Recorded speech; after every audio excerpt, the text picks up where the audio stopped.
RWBY Volume 5 Chapter 2 Dread in the Air has officially released.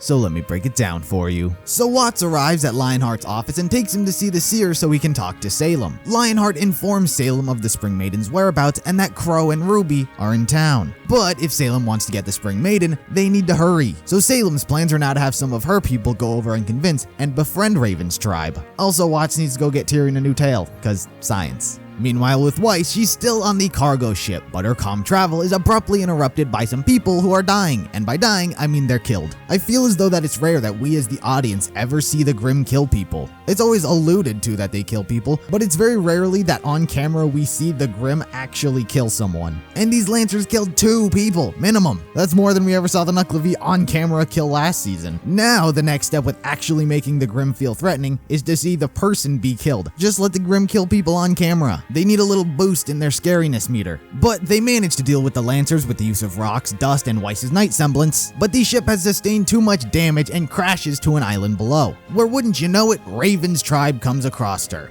Meanwhile, with the White Fang, Adam is talking to High Leader Sienna Khan. We learn that Sienna isn't exactly like Adam. Where Adam likes to get results by force, Sienna only wants to use force when force is necessary. And she's not exactly happy with the way that Adam's been doing things. So Adam brings in Hazel to talk to Sienna, which he kind of does. But Adam tells her that many of the White Fang members, as well as the audience, already see him as the leader. But Sienna isn't just gonna give him the position, so he stabs her. Man, they both introduced and killed that bitch real fast. But her death wasn't in vain in theory, because they're gonna treat her like a martyr, dying for the cause to rally everyone up. And surprisingly, from my perspective, Hazel wasn't a big fan of that. Said no one had to die today. So I find it interesting as to what Hazel's motives are, considering he sided himself with Salem, someone who's willing to kill so many. So I'm very curious as to what Hazel's motivation for everything is. So Adam claims the seat as the new leader of the White Fang. As for Adam, 1, digging his new costume. I like the impractical zippers that are unnecessary, but they just look cool. 2, here's the thing about Adam that really just makes me like him. He's one of the only villains I feel as though is doing something and making significant progress. It's great that Salem and Ozpin are playing this multi-volume long game of chess, which is perfectly fine. But what Adam has done is instead of playing chess with the other characters, he just reaches across the table and stabs the other player. Adam's getting stuff done, you know, he stabbed Blake, cut off Yang's arm, killed Sienna. He's one of the only characters who has proven himself to be a threat.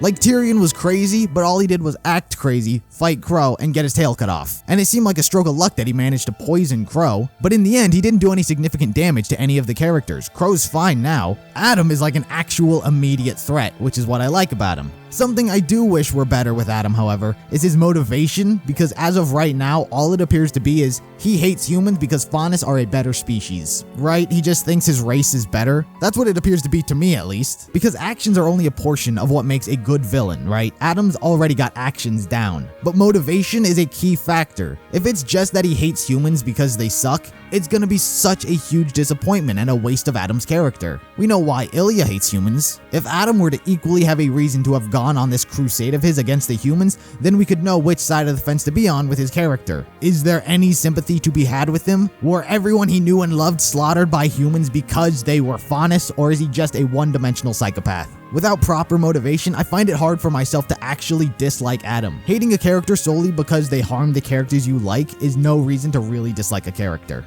It's always better when you can see where a character is coming from, how the path of their life led them on the road they are now. There is no perspective to be had if Adam just thinks Faunus are better. So I hope Adam's motivation for everything gets a bit more fleshed out this season, because it appears as though he's going to be more of a recurring character. I just don't want Adam's entire existence to be hated for the sole purpose of being hated for the show. As for everything that was happening with Weiss, I thought it was pretty cool to see her having to fight with just dust and her semblance. She's now fully capable of summoning her knight and using him, which was awesome. I was way into the fight, especially towards the end when the queen showed up, just because This Life Is Mine started playing, and I'm way into that song right now. I loved it. I thought the music just went so well with the scene, even though the lyrics don't have anything to do with it. But the tone just felt so right and badass, especially when the knight started free falling.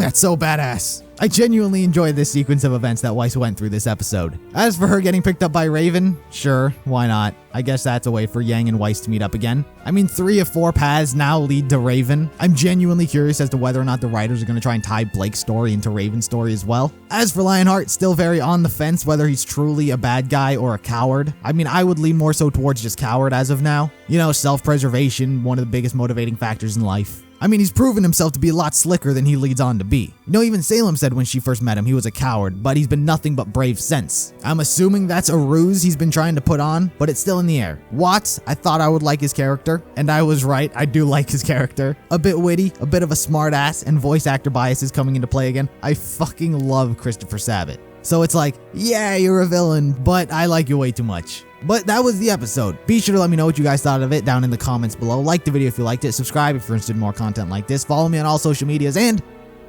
I'll see you in the next video.